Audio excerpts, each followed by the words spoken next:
Hello दोस्तों, welcome to my channel again. मैं संदीप गोयल आपके सामने अपनी लाइफ में कुछ सुधारने की सीख लेकर आया हूँ। ये टॉपिक है पैसे को लेके, जो हम लोग अक्सर मजबूरी में या ऐसो अपने ऐसो आराम की वजह से किसी यार दोस्त से पैसे उधारे लेते हैं। तो चलो शुरू करते हैं। ये मेरे यार दोस्त की कहानी है जो मेरे साथ मेरी कंपनी में था, और कुछ टाइम आने के बाद में उसके यार दोस्त या रिलेटिव, क्योंकि एक स्टेज आने के बाद लोग पैसे उधार मांगने स्टार्ट करते हैं, तो उसके साथ में भी वही हुआ। पैसे कुछ यार दोस्तों ने उधार मांगे, रिलेटिव ने मांगे, तो कुछ यार दोस्तों ने टाइम पे वापस लौटा दिए, और कुछ यार दोस्तों ने ऐसे ऐसे बहाने बोल के पैसे लिए कि घर में कोई दिक्कत में बीमार है, कुछ मजबूरी है, मतलब झूठे झूठे चीज़ों को लेकर। और बाद में जब उसको पता चला कि ऐसा कुछ है नहीं, लेकिन फिर भी उन्होंने पैसे मांगे, और पैसे जब देने का टाइम आया तो फ़ोन उठाना बंद कर दिया, या बातें करनी बंद कर दी, या उस टॉपिक के बारे में डिस्कस करना ही बंद कर दिया कि ऐसा लग रहा कि जैसे पैसे उसने लिए ही ना हो। तो ये सब लाइफ में चलता रहा। एक स्टेज आने के बाद में कुछ इंसान ने, जिसने 2 महीने बोले थे, 4 महीने बोले थे, उन्होंने वापस पैसे लौटा दिए, और किसी ने लौटा ही नहीं।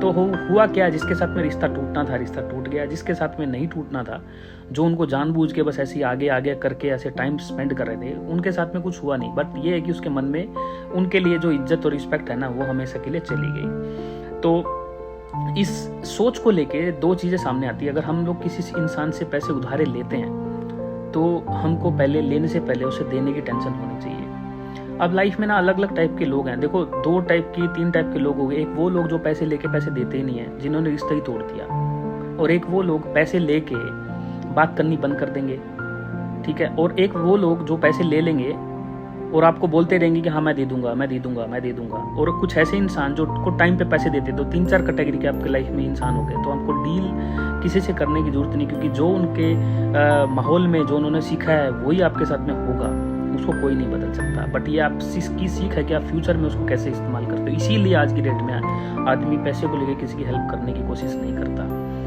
तो एक भगवत गीता में एक बहुत अच्छी वाक्य लिखा है, बट दूसरे तरीके से, कि कोई इंसान जब बहुत ज़्यादा मजबूर होता है और जब आपसे मदद के लिए, आपकी हेल्प के लिए आपको बोलता है, और आप उसकी मदद करते हो, और उस मदद के बदले वो आपके साथ छल करता है, तो उसको उसकी सजा इसी युग में देनी ही पड़ती है। ये कलयुग है, आपको कुछ करने की जरूरत नहीं है। भले किसी भी इंसान से आप पैसे लेते हो, उसके अंदर से तुम्हारे लिए कुछ बुरे शब्द निकले या नहीं निकले, इससे कोई फर्क नहीं पड़ता। आप अपने ही बुरे कर्मों की सजा, अपना ही बुरा काम अपने आप कर रहे हो। कोई दूसरा नहीं कर रहा है कि किसी के कहने से आप बदनाम हो जाओगे। नहीं, आप बदनाम अपने तरीके, अपनी नज़रों से अपने आप ही हो रहे हो। ये समझने की कोशिश करनी है। इसी सोच को लेके मैं बस यही कहना चाह रहा हूँ कि लाइफ में कभी भी ऐसा कुछ करो तो केवल दूसरे को नहीं, अपने बारे में